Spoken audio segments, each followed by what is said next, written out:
It's Tuesday, July 21st, 2015. I'm Rim. I'm Scott. And this is Geeknights. Tonight, we're talking about party games, specifically Jackbox games.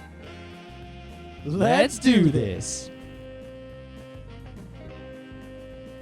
I would have tried to make a joke about, you don't know Jack, but I don't know anyone. I don't think I've ever known anyone named Jack in my entire life. I did. Camp counselor was named Jack once. Really? Yeah. Maybe my roommate? And I had a coworker named Jack. That roommate at RIT, I never knew his name. Might have been Jack. I don't really know. I don't know. Don't ask me about your roommate. Yeah, don't ask me about my roommate. People always think it's weird that I never knew the dude's name. We never talked to each other. We just sat back to back, and that was it. Our only interaction was once he said, yeah, something happened to your fridge when that wine bottle exploded in it. Okay. I beat a Porsche 911 in a race today on my bike. Oh. Yeah, I know that sounds impossible, but there was a lot of traffic in his way, and I can get through. So. Emily and I beat the 7 train on Sunday. It's not hard either. Yeah, we biked to Flushing, and yeah, we can bike to Flushing way faster than the 7 goes to Flushing on It's weekends. not hard. It's a nice bike, though. There's basically a bike path that goes almost straight there the whole way. Yeah, pretty much. We also found a secret path back that I never used before. Okay. Yeah, because I said I wouldn't talk about the commute, but I can talk about this. So instead of going on the one side of Citi Field, we went on the back side by that weird car repair district. You mean Willets Point? Yeah, that whole area there. And you went along the water? No. So there's it looks like you're going to get on the freeway. And the more you bike that way, you're like, this is just taking me onto the freeway. I'm going on the freeway, and now it's telling me to go into a parking lot and then actually on the freeway. By the movie theater? No. There's a little hidden bike path that I never would have even known was there. And it's kind of creepy and isolated and at this weird place. And I only found it because I had Google Glass on, and I was like, Glass, take me home. And it told me a bike way, and I kind of followed it, despite my better judgment saying this doesn't seem right, but it totally was right. This goes along the water? To the west? No, that's not the place. I don't know where the hell you're talking about. I'll have to show it to you on a map. It's just it's not long because you get to the normal bike path right after all that. But there's just one little shunt that goes through a weird place. I don't know what you're talking about. Yeah. I didn't expect you to. I just thought I found a cool path. Kind of hidden on the other side of Citi Field. Why do I doubt the coolness of your path? It was pretty cool. Uh-huh. I was very pleased with this path. Sure. I can't talk about anything else related to biking thanks to my promise. Is there any gaming news happening? Yeah, there's a ton of gaming news. There is way too much gaming news because we haven't done a show in a long time. We actually, I think, wasn't our last show a gaming show? That was a long time ago, That was right before Kineticon. It wasn't that long ago. Still. Yeah, so we were at Kineticon, and there's a bunch of gaming news. So first off, there is the Kickstarter that happened that we haven't talked about at all yet. Shenmue 3. Full disclosure. I never played Shenmue 1 or 2, so why would I kickstart Shenmue 3? So it's interesting to me that weren't these games on the Sega Saturn or the Dreamcast or whatever? Or a PlayStation. They were on systems I didn't have and couldn't play. These games are those games that a lot of people I knew people who were really into them, but I never really knew anyone who was really into them. And the best way I can describe them is, you know how in modern Pokemon games, there's you can just wander around and do a bunch of million things that don't really matter at all? Imagine that times 100. Yeah, everything I ever read about this game would simultaneously be like, whoa, that's so cool. You can do everything. It's like real life simulator almost. But then it's like, oh, there's no reason to do everything. It's just a time waster. It might as well be Rune Factory 4. Well, in fact, Rune Factory 4 has the dating element. It has dating and farming and monster killing and all the things. As every possible thing. Well, there's that's all there is in life, right? Remember that old Penny Arcade comic about those games? Yeah. Yeah. So what's interesting is that this was the definition of an old popular franchise that had just sort of disappeared. That was definitely niche, not actually that widely played or that widely popular. But it had so much critical acclaims. And the people who did get into it and did enjoy it, it was the best thing forever. Much like Sonic the Hedgehog erotic fiction, it's one of those things where there's a small but extremely vocal and dedicated fan base. So yeah, the Kickstarter happened, and it raised like over $6 million. That's about right. Yeah. Well, what's interesting to me, the point about this is that a lot of people were complaining that the game raised so much money, and a lot of other people seem to have really overblown expectations about the game. Like, because it raised such a huge amount, that the game is going to be like the fully realized vision of wander around and randomly do stuff in convenience stores. The game. $6 million isn't a lot of money No, for a that- video game. For a budget for a game like this, maybe if they had 30 million, it would be that. You need more than that. Yeah. So this game's not going to be the second coming of Jesus, or I guess the first coming, because Jesus never existed, but I digress. But it is very interesting to me that this kind of property was remembered enough by people dedicated enough to where 70,000 people collectively pledged $6 million. Can you emulate this thing? I'm curious to go and play the old ones. Should we do to it- see what the reality is? Should we just play these games? Just What- live Is stream? it only? It's not possible to emulate them. I'm not gonna do it. I'm not gonna buy a Dreamcast or some shit. I'll bet you can get one on eBay real cheap. Whatever. It's not worth it. No? We might have a Dreamcast. I might have one laying around. You have a Dreamcast just laying around? No, you don't. Someone we know probably has one that they're not Someone you know, using. but you don't. Yeah. I'll have that pile of NESs. I'll trade someone.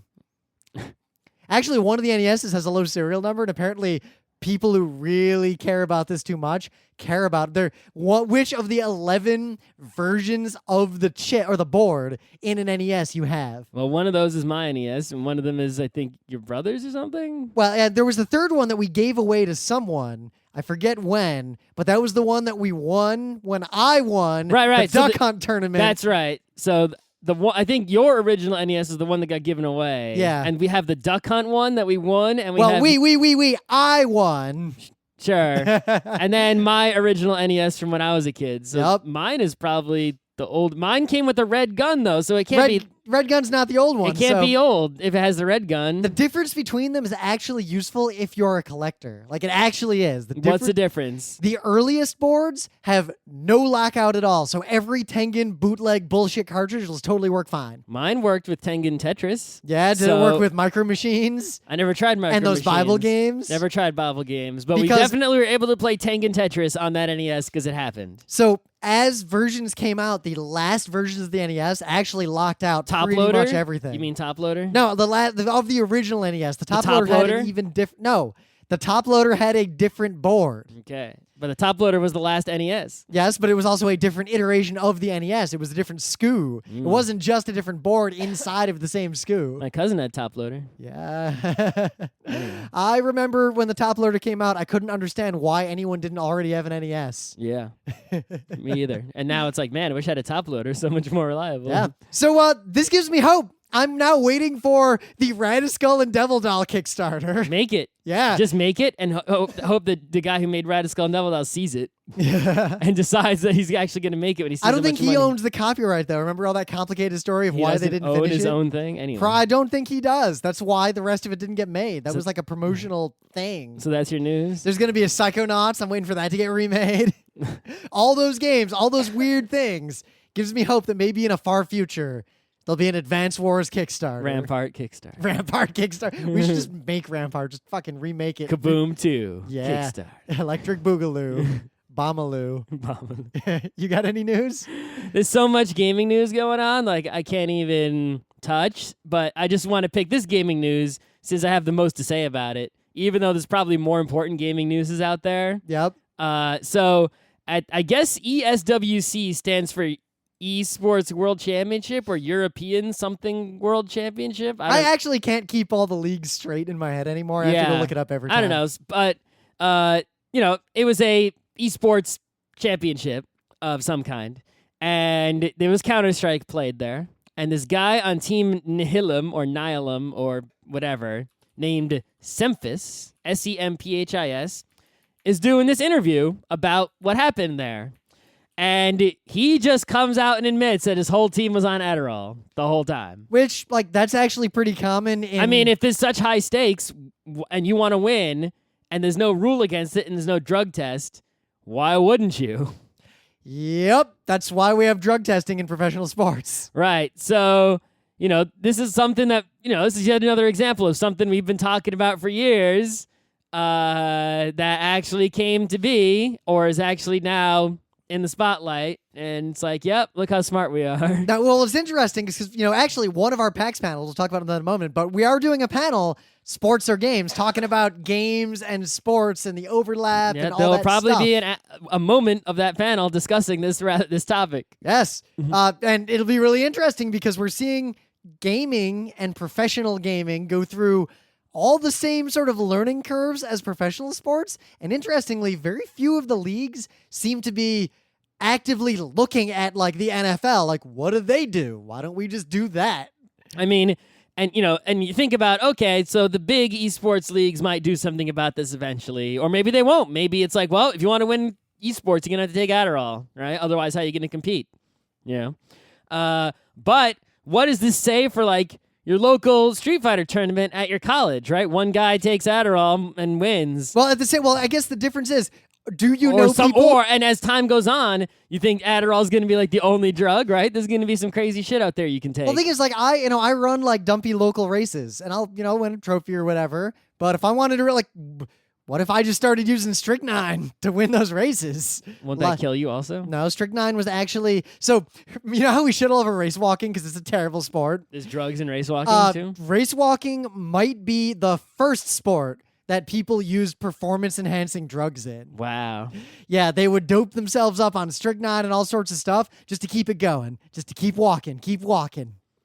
But that doesn't. How could that help? It does. It keeps you awake. They would use stimulants. Sleeping is what makes you lose. Well, so in the old days, race walking was more of a endurance challenge where it was just whoever goes the longest. Days and days and days and days and days. The sport is a fucked up history, and it's still a terrible sport. But if you needed one more reason to hate it. But I mean, take for example, right, like the Netrunner world champion, Dan, he's an okay guy. Yep. Ish, right? Ish. He's okay. He's not like a bad person. And he's really fucking good at Netrunner.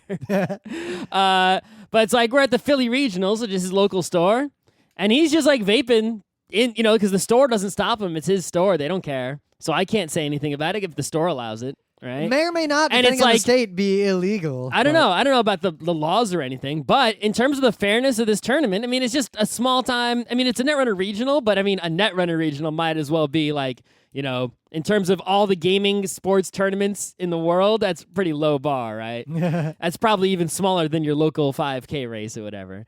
And he's taking drugs. Is it helping him? I mean, part of the tournament is that you got to play 7 rounds of Netrunner and then elimination rounds. And last the whole day and keep concentrating and stay on your A game the whole time from 11 a.m. to like 11 at night, midnight. So here's the question then that we'll probably talk about in our panel. Right? When should and he be why, even if you made him go outside? Is he allowed to do that? When and why did the NHL and the NFL and Major League Baseball and all these things crack down on and start testing for drugs in sports? Was it not partially because the government started getting involved and poking his nose and saying, hey, do something? I don't think the government is capable of even understanding that video games played professionally are a thing for at least 20 more years. Yeah, well, I mean, if it's because the big professional sports in the U.S. are regulated in some ways by the government. Yes, right? Partly because of the money and the infrastructure, and also, the government just had a vested interest for various reasons. Plus, when, and the sports leagues buy into this, right? There's all the controversies about, like, the local people buying stadiums for the teams. It's like, well, sure. It's like, we probably shouldn't be doing that. Definitely shouldn't be doing that. But if we are, we get to write the fucking rules. Suddenly... Right? The sports leagues are allowing all that sort of government interference to come in. It's like, well, we bought you a stadium, which means now we can fuck you over, right? But I don't think there will be any such pressure from the government unless the story and the narrative become kids are doping themselves up in these video game tournaments, but I suspect the reaction will be banning video game tournaments, not regulating them like we regulate the NFL. Right. But I mean, the other thing is like, why even ban this, right? Why not just allow it? Well, you make the same argument about football. Right. And the answer is it fucks you up, and maybe we shouldn't encourage but someone... football fucks you up, drugs or no drugs. Yeah, but the drugs do not help. So use baseball as your example instead. Okay. Or tennis. Yeah, tennis, great. Yeah. Why not allow it in tennis? Well, because those drugs do have higher increased chances of death. All right, so let's say disability. someone invented a performance-enhancing drug that didn't really hurt you that much. I mean, is Adderall really going to shorten your life that much? Really? Maybe. You don't know. I mean, it's I'm not a pharmacologist. It's not like I'm not a it's not like you're doctor. on crack or meth. It's more the question of, do you want sports to go down that road? Because then everyone in that sport will have to go down that road to compete. And if that is the case, and there are adverse effects, you're probably causing a net harm to society for no tangible benefit. It also creates this barrier to entry where, like, someone like me, I can't, if everyone in the whole who plays this game is taking this drug, and I don't want to take that drug, then I can't compete in that sport. That's like an unfair barrier to entry. Imagine if you went to go get a job, right? Remember, sports. All right, Scott, I'll turn around. I'll play the Imagine if you devil's went to go advocate. get a job, and they're like, if you want this job, you must snort some cocaine. Otherwise, you can't have this job. That's So, Scott, basically what they're saying. I'll play the devil's advocate back at you. I got a kind of real example that Because isn't. sports are a job. Yeah. So for my job, I pretty much have to be able to drink alcohol with people. Like, I can drink less, and actually, I have more than once dumped drinks out in bushes. But if I didn't drink alcohol and didn't hide that fact, a lot of people would it would be difficult for me to do business because that's just how that world is. Hmm? So you couldn't do my job. There's the same barrier to entry. Is that okay? Probably not. Yeah. All right, here's another example. There is a barrier to entry to baseball in that you have to be super strong and you have to be willing to work out a bunch. Are you willing to do pull-ups every day? Or is that a barrier to entry? Right. Well, I mean, that's the thing is, right? It's like Genetics, Gattaca. Right. I mean, there are certain things that are, do you have the skills for the job? It's like, oh, you can't be a programmer unless you have programming skills. What if one of those skills is willing to take Adderall? Right. But there's, willing and, able are different, right? Well, you're able. You just aren't willing. That's, there's a lot of questions there. Yeah, there are a lot of questions. Maybe this is going to be a fascinating panel we're running at PAX in Seattle. So this is just, the first instance I've seen of just someone coming out and admitting what everyone already knew. Well, they did admit it, but not for Adderall. It was always one step below that. It was like the energy drinks and the caffeine and the guarana and all that shit. This is like a step up. Right. There's cocaine and amphetamines going on too. Like, anything that can help anyone is being used. But right? at the same time, I get the impression a lot of things that don't help or in fact actively hurt are being used as well. Mm-hmm. I don't think marijuana really makes you better at Counter-Strike yet. I doubt it does. Yeah. But it would be interesting, right? For like especially for things like like the dude who is vaping, right? Is a mild stimulant like regular old e-cigs really gonna help you that much?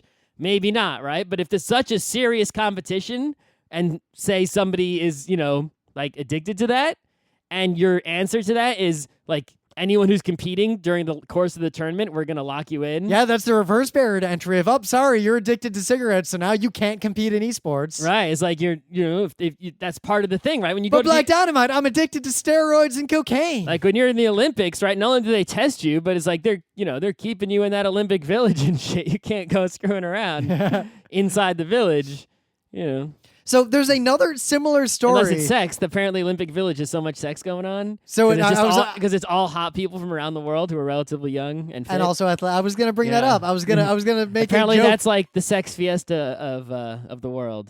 Is the Olympic Village. I was gonna make an oblique reference to that and then turn it into a joke, and you were just like, "Oh yeah, it's a sex village." It is pretty much. Yeah. Everything I've heard is the Olympic Village is like the sexiest place. So at Evo 2015, fighting game tournament happening, Street Fighter 4, dude's controller broke in the middle of it, and the story around this is pretty interesting. But this is the finals, first of all. It's a big deal. This is a big deal. But you can read the story. We don't report news on Geeknights. We just comment on it. Mm-hmm. What I want to talk about is the rules that they had rules about what to do with the broken controller. Evo is like a legit thing that's been going on for a long time. It's like they're not amateur hour when it comes to this kind of situation. So here are the rules on equipment failure in a tournament at Evo. Okay. Reporting equipment failure. I mean, the fact that they have these rules shows it's not amateur hour. Yep. Right? I mean, and like this is another example of this area, this arena, this genre of gaming is maturing. Mm-hmm. Video game hardware has the tendency to break down during tournaments. Buttons or joysticks will occasionally break down in the middle of a match, leaving a player on the broken side at a significant disadvantage. The following rules will be used in the event of a breakdown. 1. In the event of an equipment failure, the player has there are a lot of typos in this, I apologize. The player has the option to stop the game in progress and obtain a replacement. If the game is stopped in progress, the reporting player must forfeit the current round. New equipment must immediately be available. Yeah, I'm sure the pros are bringing multiple joysticks. It doesn't say who is responsible for that. That's something the NHL the pros are not showing up with one fight. I know, stick, but I'm saying right? the NHL rules have things like the sticks are provided in this capacity. The pucks are Your provided. equipment manager takes care of it. Yeah, but it's all in the rules. If you're so pro at Street Fighter that is your job, because that's how good you have to be to make it to these finals at EVO. You've got probably a person who's carrying your joysticks around, right? Yeah, but it's interesting to point out that this equivalent section in ice hockey rules is like 4 times longer. Sure. New equipment must be immediately available. If replacement equipment cannot be obtained in a timely manner, You lose. the player must continue to play on their current equipment or forfeit the match. Well, if your thing is just completely broken, doesn't do anything, you're just going to lose. Yeah, anyway, but you so have to might as well forfeit just forfeit the the match. entire match, not the Right. round. Sure. Once replacement equipment is obtained, the player is given the rest of that round to configure their buttons and test the new equipment. If the player gains an undue advantage by doing so, exemplia gratis, charging an abundance of super meter, they must forfeit that game. That rule is good, but has too much ambiguity.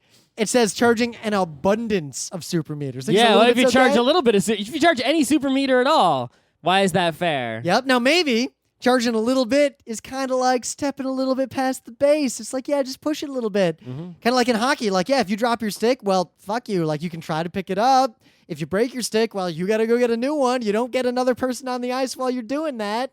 So, a player may opt to switch out equipment between games with no penalty.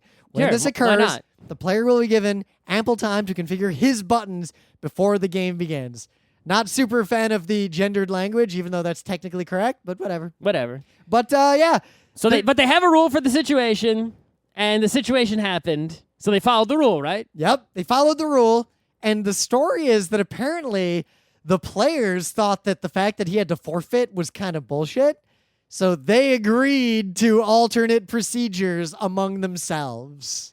So while that's, I mean, on paper that's kind of cool, right? It's like, okay, that's the thing that actually happened is probably a more satisfying thing, right? Someone didn't just get an automatic loss; they actually played it out.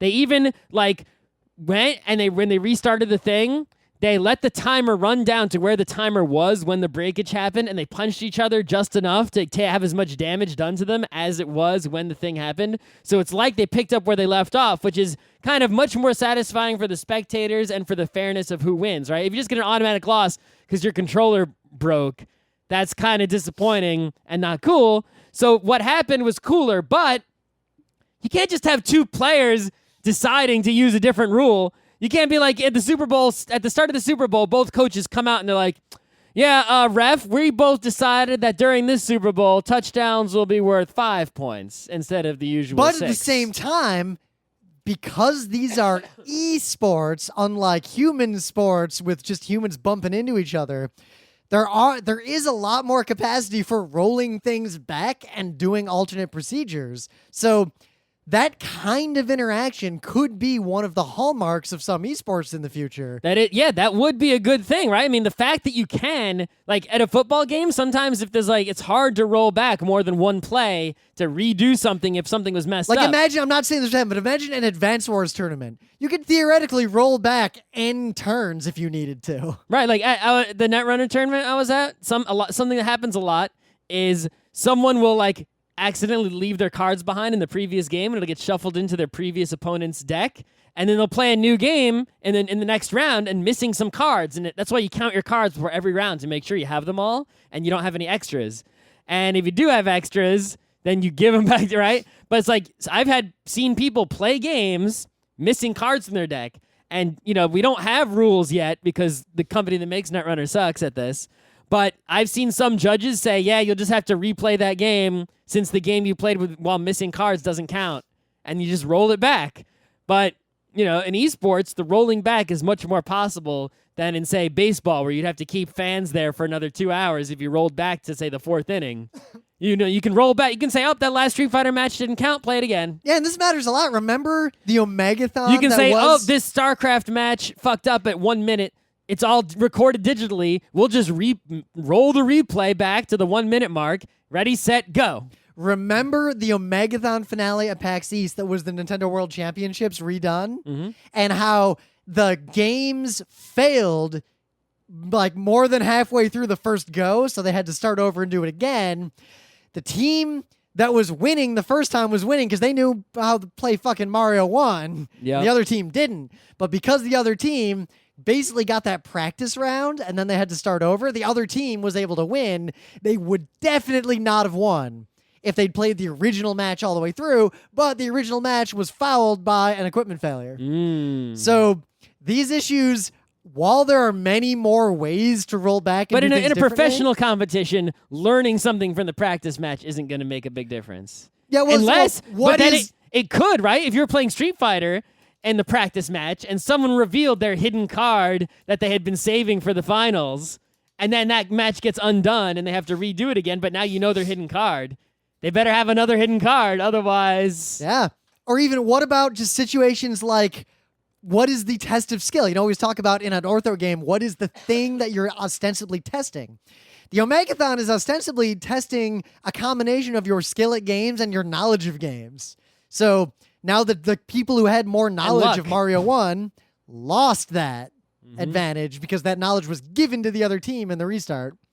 Anyway, esports are both simpler and easier in the sense that you can do clever things with the rules and you can buck all the traditions that constrain a lot of sports. But even the most pro level ones still are not mature yet in terms of, I mean, they're getting there Rapidly. Evo's probably the top tier if there is a tier, but it's still not as good as it needs to be yet. Also, final note, this stuff is going to be big business down the road. So It's already big business. high school kids looking for careers in the future, esports stuff is actually a valid career path. Right? I mean, like Team managers, basically all the jobs that like baseball and football have in the you background. could be the equipment manager for someone who's really good at StarCraft, and you're all like getting keyboards and mice and polishing them and shit. Yep. You could be the commentator. You could be the ref. You could be the commissioner. Yeah. Boo. And then they'll be talking about you They'll on be booing you at the They'll be talking about you on championships. ESPN, You could be the trophy polisher, right? It's your job to manage the StarCraft Hall of Fame. That is the biggest thing that esports lack is a Stanley Cup equivalent. Make it. Yeah, there's got to be an We artifact. should make an overall esports championship and make a trophy for it and then manage it in a Stanley Cup fashion. Well, we could do? We could do it the way the And Stanley Cup was. they have to compete in the FPS, the RTS, the fighting game, the turn-based strategy game of some sort, Boxing, the actual sport. and also the what? the classic arcade style game. So you know what we should do? And pinball. The easy way to do that, because we don't own an NHL, is the Stanley Cup was a Challenge Cup for a long time. You make it a Challenge Cup. You just officiate it and you set it up the way the Stanley Cup was set up. We just award it to the best esports person in North America every year, but using our own discretion. Yes, to start, and then we basically just manage the rules of when and how it can be challenged. We should go to the same place that Lord Stanley got the Stanley Cup from and buy a new cup. Oh. I'm sure a silver cup is expensive but affordable, especially if it's going to last so long. It's probably worth it. Yeah. I mean, what can a silver cup be? A few $1,000? I guess. The thing is, it might even only be hundreds of dollars. Silver isn't that Would much we have money. to make the original that we keep ourselves for the museum piece? And No, then the traveling no, one? you get like the Stanley Cup. They used that first one for quite a while until it got big. Then, True. Then they did something. Then they made more. If I'll, it never becomes big, why would we buy two cups? Or one failed cup we can have.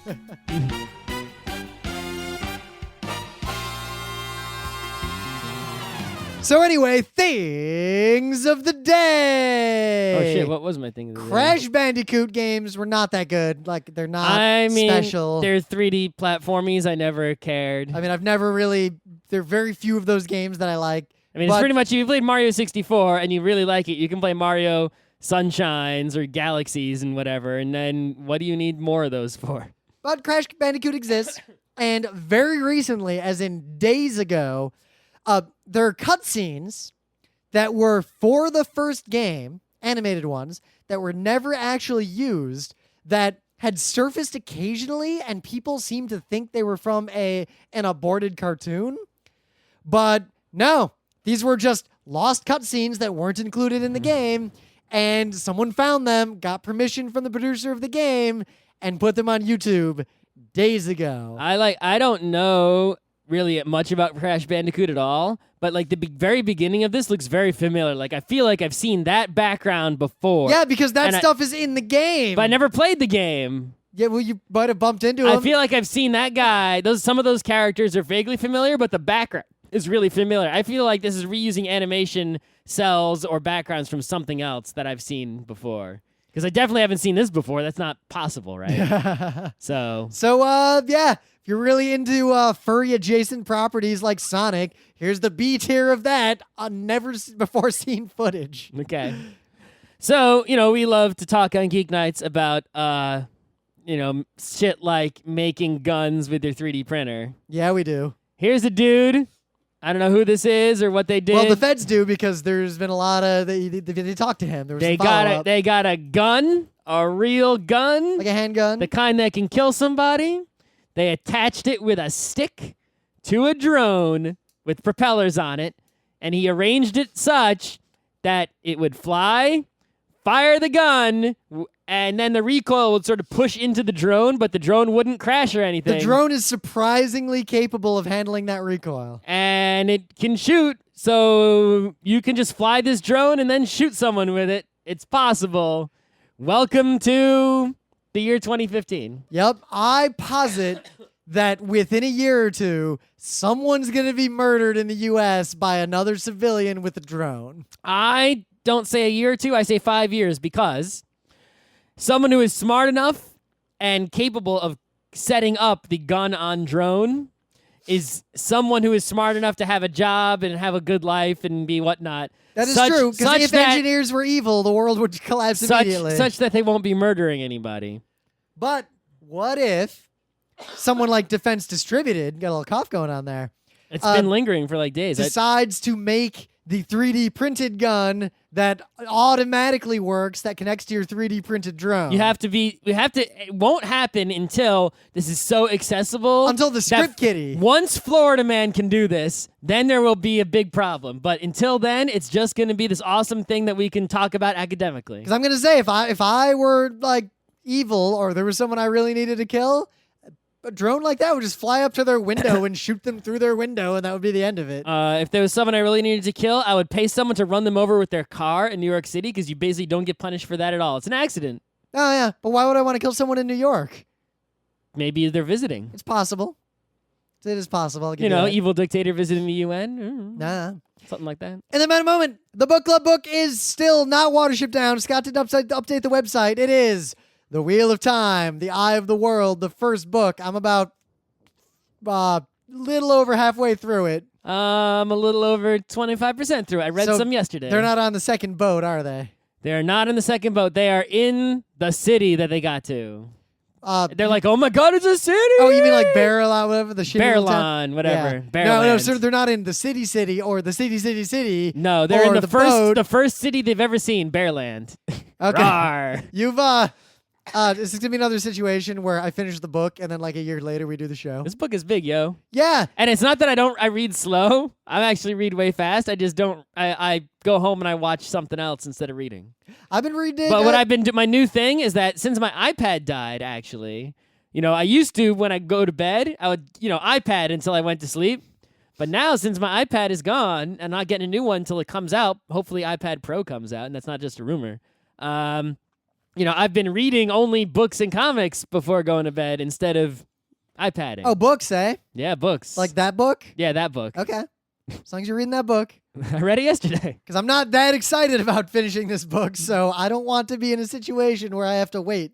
You can just read any book you want while waiting. Yeah, the problem is with some of these books, if I read a bunch of books, I'll forget nuanced points I wanted to make along the way. That tells people that the book may be forgettable or unforgettable. Yeah, but also like The Prince of Nothing, like I got to read it again on a regular basis to be able to talk about it, apparently. Why not?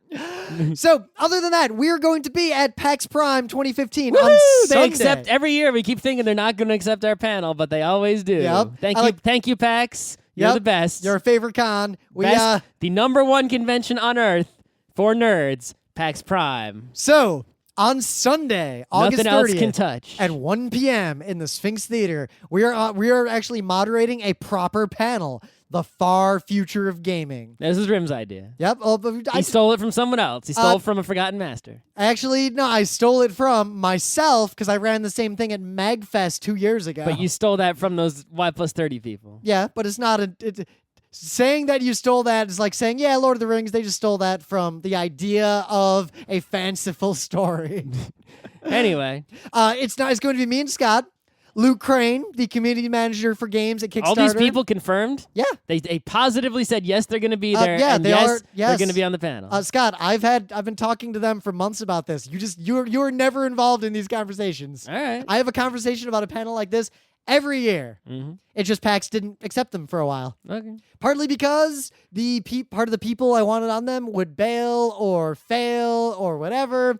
So finally, I only asked people that I know would be pro. Mm-hmm. So Luke Crane, Burning Wheel, Pro. Kickstarter. Definite pro. Kat Small, Super pro. the UX and game designer at Brooklyn Gamery. The most pro. Yep. Does she still work at SoundCloud also? You think so, yeah. Yeah, she's so awesome. Josephine Fu, the lead game producer at Date Naito, also a good friend of ours, also futurist. Mm-hmm. And Emily Compton, you may know her from old episodes of Geeknights. Getting Emily a free badge. Yeah. But also she does work in the gaming industry super legit. So totally counts. And thus, it's not just a we sneak in actually our- have people representing a wide range of games and game design. Right, you've got us two jerks. Yep. You got Indie RPG, also works at Kickstarter Luke. Yep. We've We've got- got like academic UX and game design with Right. Kat Small. This is like the most variety panel. I guess the only thing we're missing would be Andrew with his VR-ness. I tried to get someone from Oculus on this panel because that would have been the only thing we didn't have.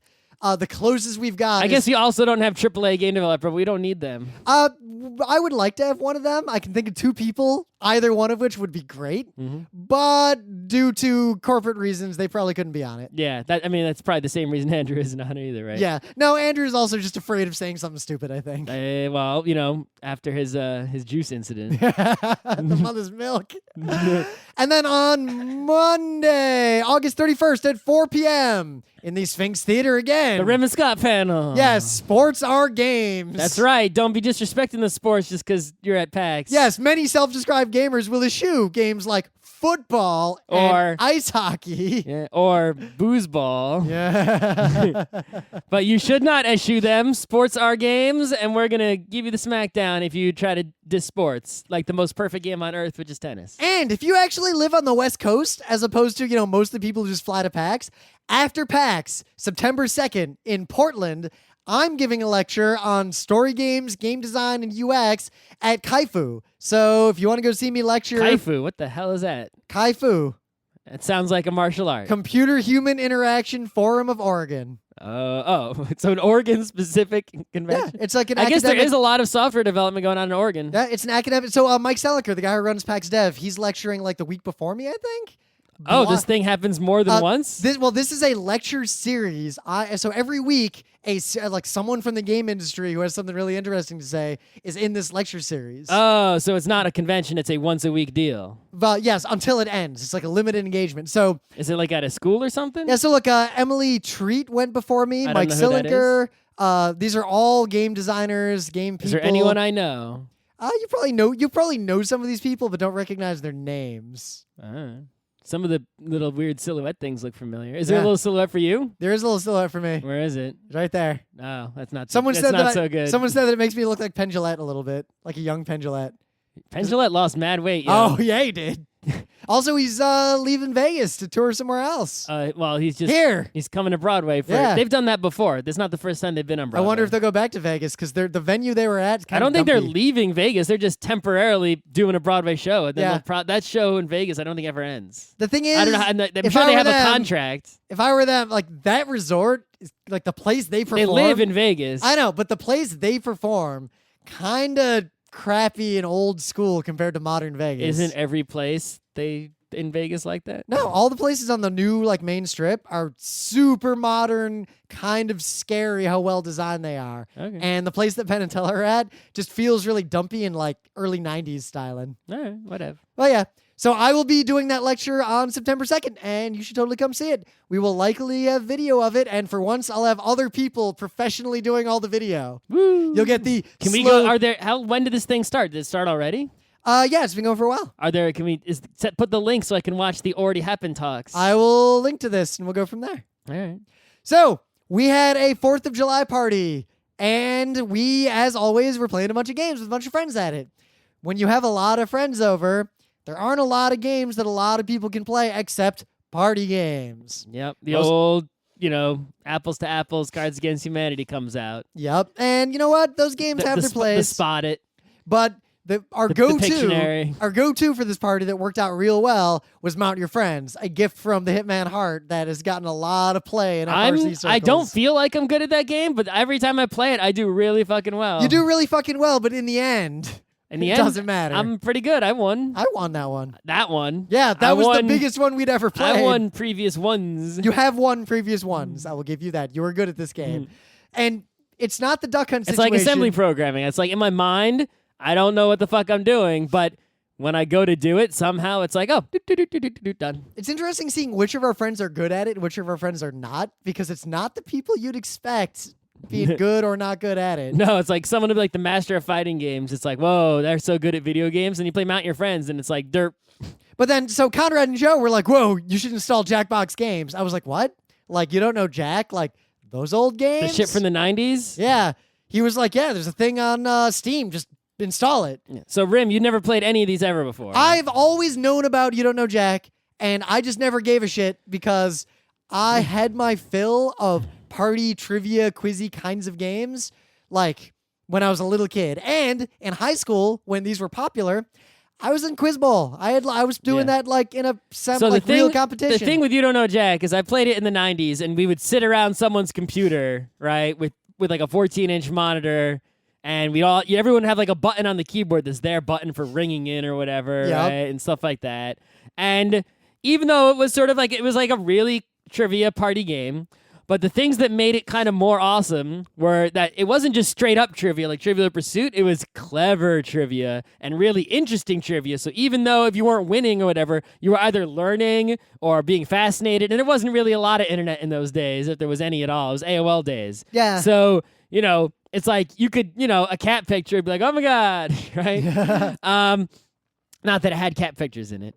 And, it was something you could play in that party atmosphere, but also the polish of the game itself, graphics and sound-wise, with the narrator, with his clever... I don't know, I think they have the same narrators even since the old days, even in this new one. I think it's the same person. It sounds the same. Yeah. And it's like just the way they talk and... the whole presentation of it really makes you feel like you're on a professional game show. If you can't actually go on the Family Feud, but if you can get your whole family to play a You Don't Know Jack game together, you feel like you're on the real Double Dare, something that home Double Dare can't do.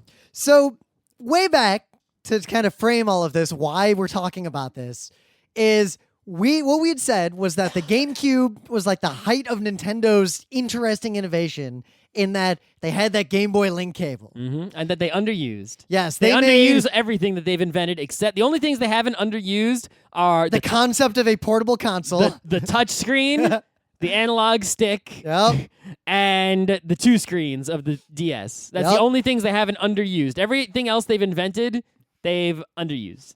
So I guess also the button and the D-pad. That was an idea that they never capitalized on, other than Final Fantasy Crystal Chronicles and Four Swords. And Pac-Man Verse. And Pac-Man Verse. 3 games. Only 3 games. 3 kinds. Right. 3 kinds. So they never, the DS should be able to connect to the Wii and do that, but it just fucking doesn't, and they've never done any of this. And I gave up long Even ago. just make fucking poker where it's Texas Hold'em. On the TV is the table, and in your 3DS in your hand, you can see your hand. Yeah. It's even just that, just straight up poker. That any card game, fucking, the concept, euchre. Just euchre on the concept of everyone having their own screen that they can see is a killer app for like thousands of game ideas. Yep. And there's all these game ideas are completely untapped. So I've known for a while, being a programmer, that it's technologically feasible to either have a server running somewhere, a web server.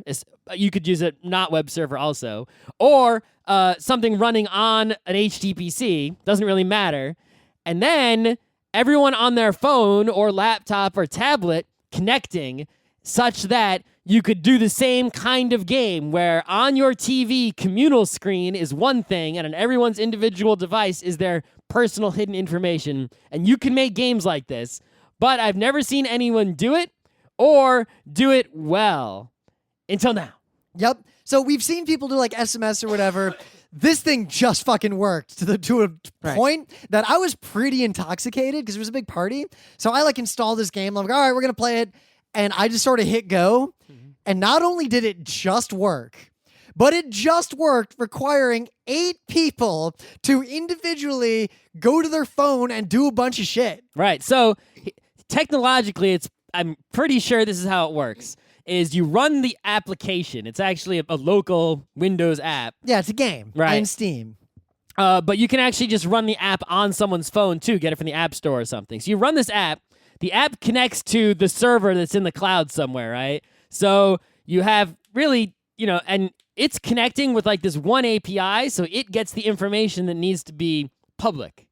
Meanwhile, on the server in the cloud, so like when this game could disappear one day if they take their server down. Yeah, because my Steam server, my Steam game will go up to the server and say, I need a new game. Right. And then the server gives it like, here's the code for your game right now. Yeah. So you go on your phone and go to the website and you type in the code and then it knows, aha, this person typed in this code, they belong to this game. And so that's how everyone joins the game is they type in the shared code. But and where even everyone Nintendo communicates with this server that synchronizes everyone and uses WebSockets to communicate with all your devices. That is key. Because it's WebSockets, it's pretty much just live, like you're just connected to a local game. A WebSocket is basically a way to trick a web browser. Not trick it, but the way to make a web browser have a TCP/IP connection that you can just send data across arbitrarily. Yeah. You can just play Quake over a WebSocket. Whatever.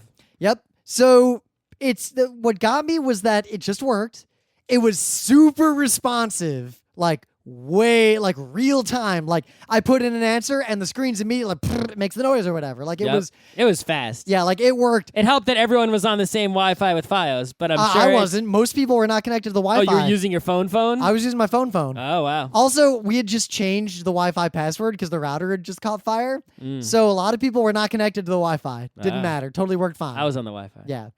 So it was really amazing. And basically, if you have friends who come over and people have smartphones or literally any device with a web browser. Yeah, any tablet will work fine. Anything with a web browser that has an internet connection. It has to be a web browser that does support WebSockets. Yeah, I think someone had an old phone and it actually said on their screen, sorry, your browser doesn't support WebSockets. But so I don't think you can use like the 3DS browser. There is also an app. Yes, the 3DS has a web browser. There is also an app, so I think you could use the app even in that Yeah, case. I think I saw the app in the App Store. I think you can use the app to actually run the game. So you could like install the app on an iPad, use the iPad as the communal device, and then everyone sits around the iPad with their phones. Ooh. Or you can use the video out from the iPad to the TV or who knows what, right?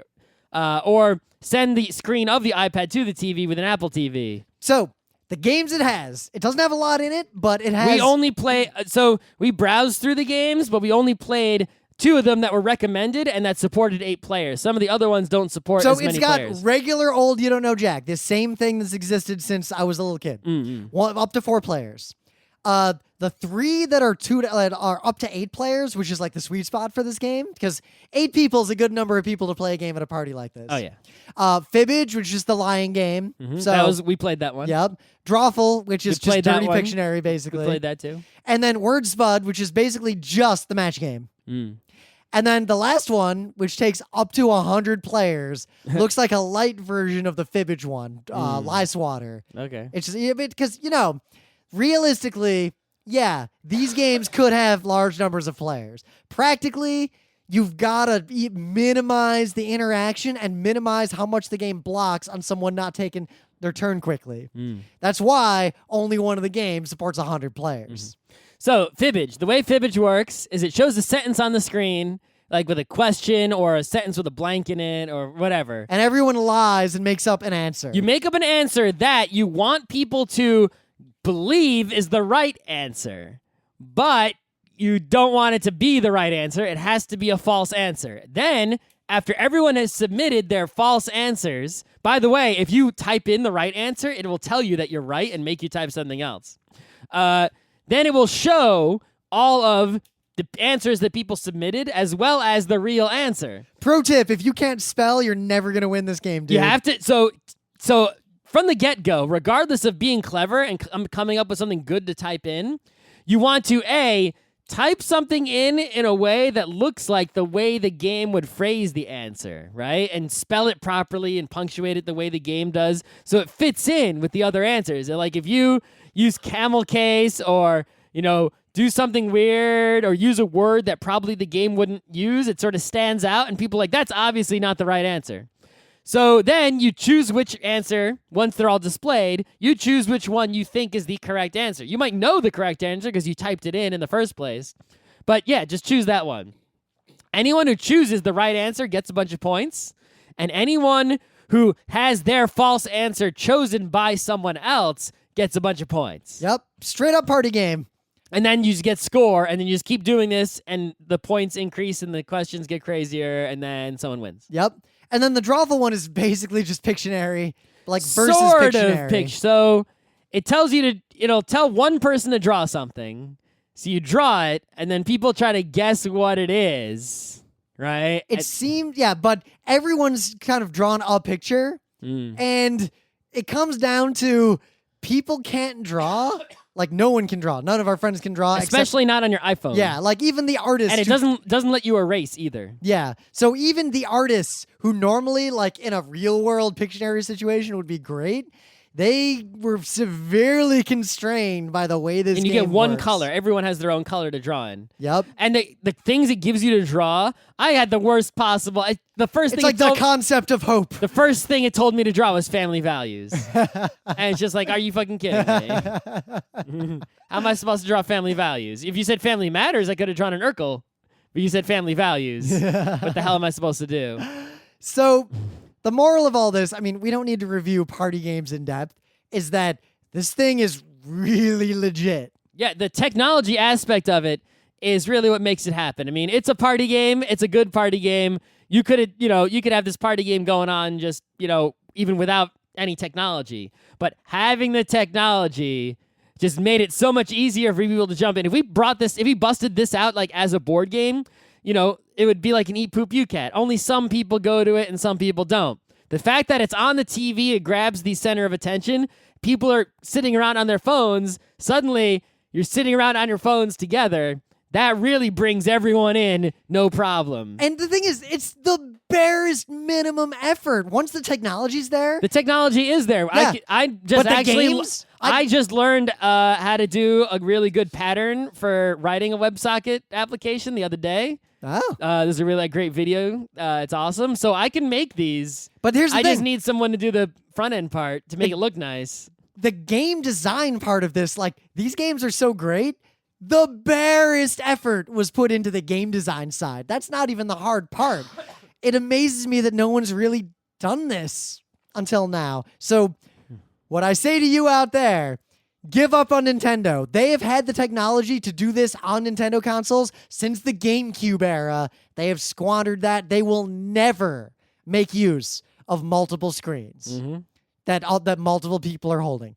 ignore Nintendo, give up on them. I mean, Smash Brothers doesn't even work that well in local multiplayer. We should just make Wizard with this. Yeah. Yeah. We should just make... To prove that we can make the technology happen as well. Yeah. Maybe we should, just as proof of concept. And then all we have to do is sit down and design... You know what you do? You design like 10 games that are at least as designed as Fibbage and Drawful. And bam! You've just made something amazing. Yeah. So we could try to make Wizard for this. Yeah. We should license that art. I'll just scan them in and use them, and Yeah. then in our proof of concept. Yep, just to make it work. And then if anyone wants to make it look nice, they can just replace all those. So sorry, Nintendo. It's just you were here. You had this, and you never let it be what it was born to be.